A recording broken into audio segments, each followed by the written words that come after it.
The other part I want to get into with you Mm.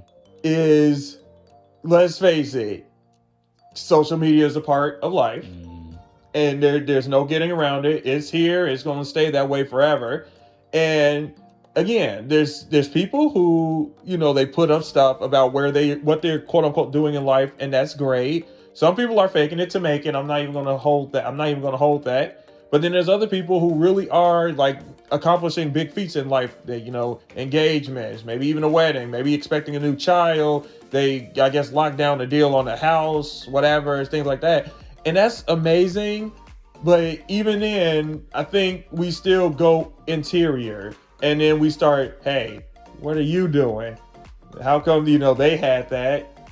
Why don't you have it yet? Where are you in life? Like, when it comes to having all these things? Because I mean, I'm gonna be transparent with you. Is my mom, I think she sees, like, some of the young people that me and my brother grew up with, Mm. and a lot of them did get partnered off, and a lot of them are like, they finished school, all this and that.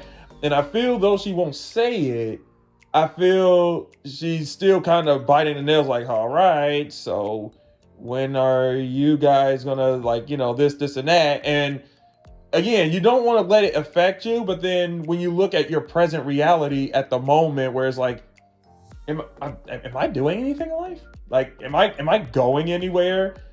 How how do you basically kind of get out of that mental space? Because again, I know that everybody's in this race of life, but there's no denying we tend to look on the side of us to see what somebody else is doing. That, And that's a good question you bring up.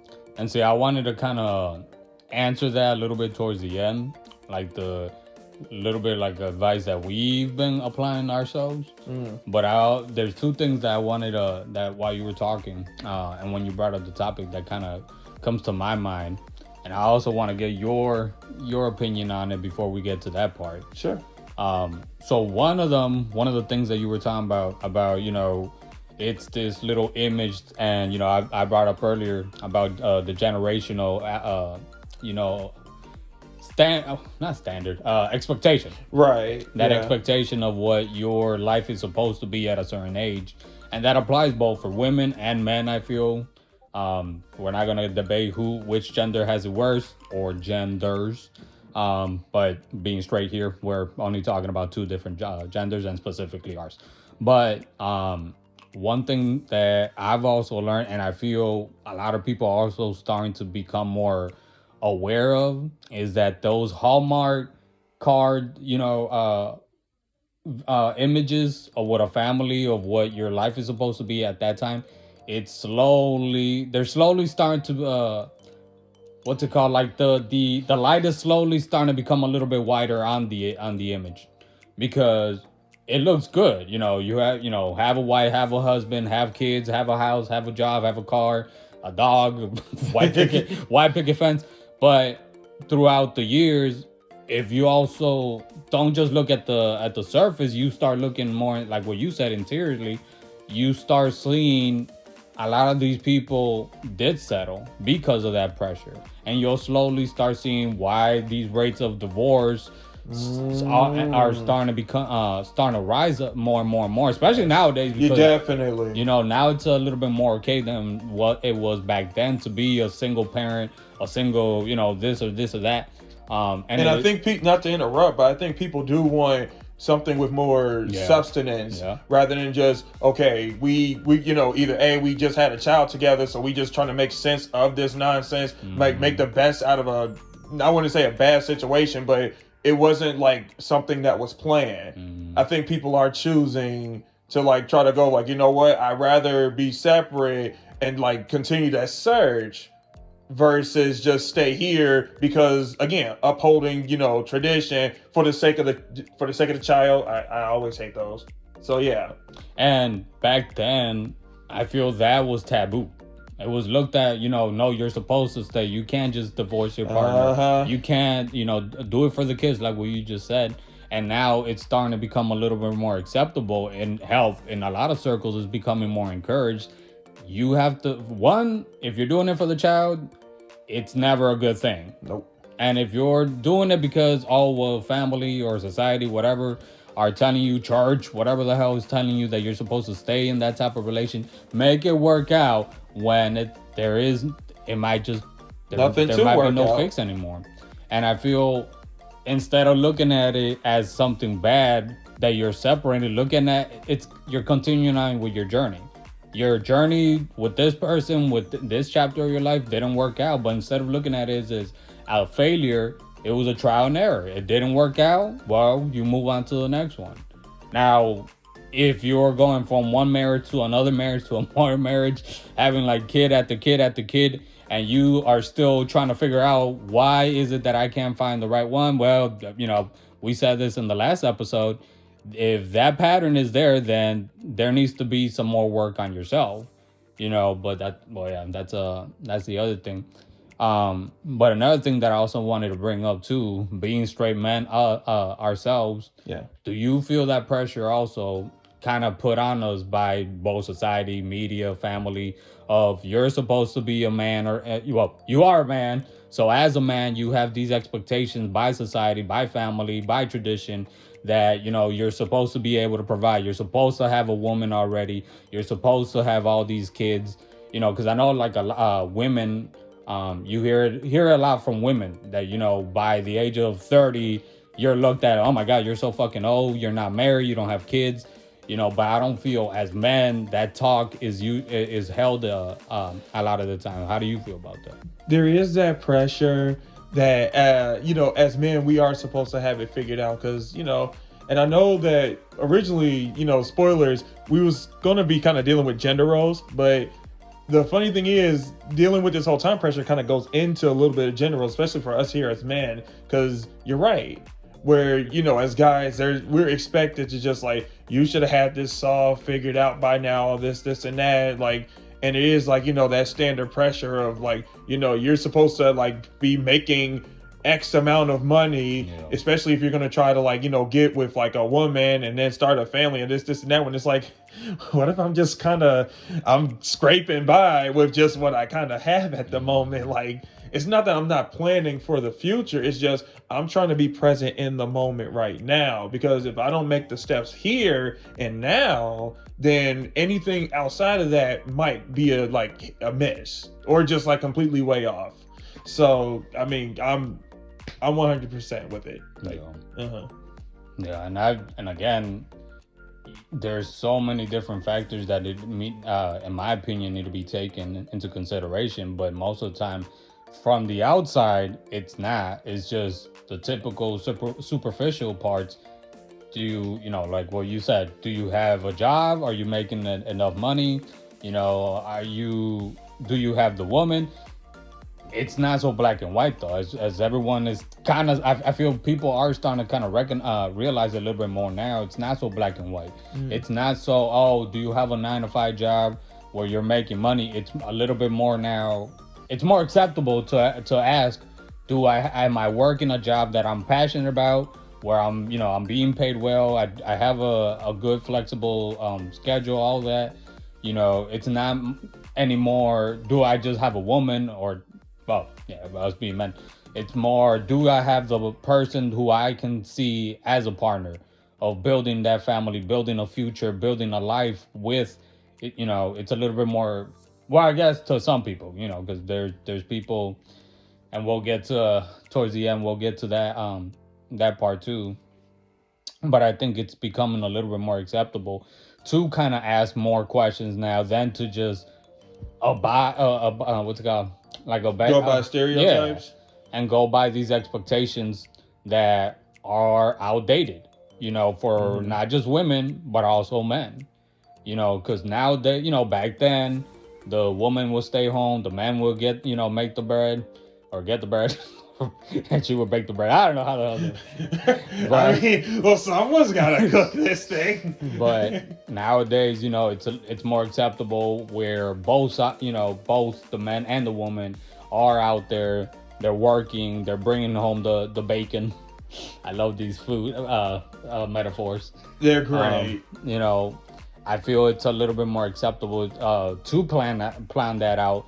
And it realistically speaking, it's not going to be okay in the next 2 years. I'm going to find a woman. Especially with the economy and the way mortgages and house prices are going up and everything. It's not manageable. It's not realistic. It's not what we talked about in a couple episodes ago. It's not smart goals to think you're gonna get a house, you're gonna have a family, you're gonna find the right woman, you're gonna get your shit together all in a span of like a year or two. It's not realistic. And if you think that you're going to, you're going to slowly, if you take if you take 1 year to get all that shit together, it'll last. You can make it last, but unfortunately, in a span of like 10 years, that life is going to slowly fall apart. And it might not even take that long to start. And I feel that's even worse. To be stuck in a marriage or a family with somebody who you don't love, who you don't care about, who you don't, you can't stand to even look at her anymore. You're not attracted to her, or you're just tired.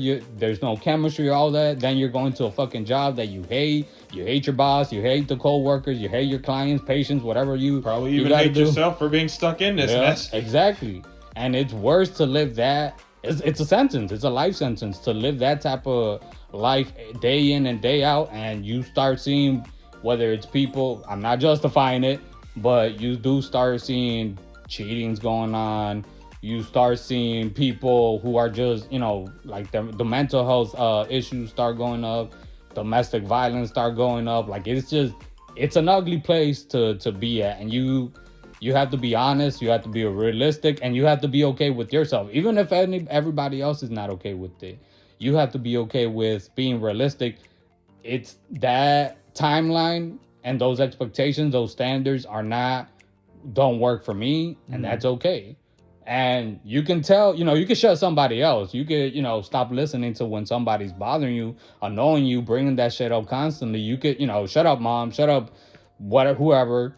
But if you don't shut that inner voice, then that's always going to stick with you. And that's another step of just self-growth and working on yourself. It's about aging well. Mm-hmm. Like I want to be real quick about it, because when all of those things are done wrong, where you are just stuck in a rut, personal life's wrong, work life is wrong, you feel you're wrong, then that is how you age wrong. And then when you start aging wrong, that is when the pressures of, oh, you're this age and you're that age, and yet you still seem the same. And then you do feel like you're coming up short in life. So if take these things step by step, because if you do it that way, then, you can approach, your new age with some form of grace. Kind of going back to answering the question that you asked me earlier about kind of giving the advice to anybody who wants it. Mm-hmm. It's the advice that I kind of had, that I've been applying to my life the last few years while I'm going through all of these insecurities, these doubts, these new changes, this start and end points in my life, is like what I just finished saying. You have to learn how to not just close out all the voices on the outside, but also close off that inner voice that's criticizing you, that's telling you you're supposed to, in whatever point in your life you're at, whether you're, you just graduated high school, you're 18, 19, you're in your early 20s, you're in your late 20s, you're in your early or late 30s, 40s, 50s, 60s, 70s, 80s, hell, you might be on your deathbed. In my opinion, the one thing that you always have to make sure that you're doing, the only expectation as a human that you need to have at this point or any point of your life, whatever gender, whatever race, is, are you happy? Are you happy with yourself? Are you happy with your life? Because who says, and again, these hallmark ideas of what a future is supposed to be, a family is supposed to be, not to get to derive of the conversation, but maybe you can have kids, so you might have to adopt kids, and whereas maybe you're adopting 9-year-olds, and you missed the first few years of having a baby and all that. Maybe you don't want to have kids. Maybe your pets are your kids. Maybe you want to be single and you want to focus on your career. Everyone is always going to have an opinion about that. And whether they themselves are singles, they themselves are miserable in their relationships, or they're divorced, whatever, everyone's always going to have an opinion, but your opinion is always going to have to matter the most, because you're the only one that has the last say and the important say about what direction you have in your life. So however you want to see yourself, however you want to see your future, that needs to be what is the new, for you. Right. Because again, having the family at a certain age, having the job, the car, the house, the kids, all that, it's not for everybody. And I feel with time, again, it's becoming more acceptable, and you have to make it acceptable for you. That's your reality. In the moment, that's not what is realistically good for you, or what, maybe in a year or two, that might not be, realistically speaking, going to be your life, and that's okay. That doesn't mean that that's how your life is always going to be, but you're in this point, and you're eventually, if you want it, you can get to this point, but it's okay to work along that road. It's not okay to jump from one point to another point, because if you skip over those steps necessary to get to that point, like I said earlier, trust me, it's going to come all at once. Yep. Real quick, in my past, I've dated people who want to we're trying to push like this whole, let's get married, and we barely met, we're not even dating yet, at 2 months of talking to each other. And the reasons, because I want to have kids, because I want to, my mom is saying that I need to, blah blah blah blah blah, all the wrong reasons, all the wrong reasons. And it's like, but just because, again, just because you have all that, that doesn't mean you're gonna be happy. You're not gonna be happy with yourself, your career, your life, your job, your family, your spouse, your kids. So make sure what's it called? Make sure you're happy. Make sure that's the most important part, and the only expectation that you have, to be happy. You get me? So that's kind of my answer to the question. My thing is, the word success, there's a reason why it's very general, and it's because everybody's definition of it is different. Some people view it as, like you said, by this age, I have this amount of degrees on my wall. By this age, I have, this, type of living setup where, family, this and that. And then some people's definition of success is way nothing close to that. It has little to do with it, and has everything to do with, like you said, just being happy. So if I have to throw my advice on here, it's just, evaluate your definition of success. And I can't stress that enough, because let's be honest, sometimes our definitions of success are just, we pick them up from what mom said, what teacher said, what, religious leaders said, what, guidance counselors said, what therapists say. We listen to all these other voices on the outside, and we sometimes forget that if anyone has the best say, it is you. Because your definition of success does not have to be that. And if it's not, don't make these people feel like don't make them feel like you're inferior. You're okay. If you're just like, I want to be happy, I just want to be self-sustaining, maintain independence, and it has little to do with what other people's perceptions of success are, that's fine. Because their definition of success is not any better or any worse than your own. It's a matter of how you accept it and how you apply it. Because if you apply it the best way, and it honestly is productive in your world and kind of is a benefit to others at large, I don't see it as anything other than being successful, dude. You got to do you, and you got to do it your way. Yeah. But great topic, great conversation. I really hope everybody listening that will enjoy it. Hopefully you guys can take some of what we said, and hopefully it's helpful. I really hope you guys enjoy it. I really hope you guys are enjoying the content that we've been uploading, and will stick with us, and will be joining us. We invite you. We welcome you. We thank you guys for listening. This is the end of this episode. Please tune in to the next episode. As we go along, we have some great ideas that we've been working on. As for the content, we as some people might notice, we are not all four together, not because we broke up or anything like that, but we're just trying new things out, trying to see how it works. All four of us are still going to be on the channel. We're going to be uploading different types of videos. The podcast is going to be one of the biggest ones, but we're also going to be doing kind of commentary / reaction videos.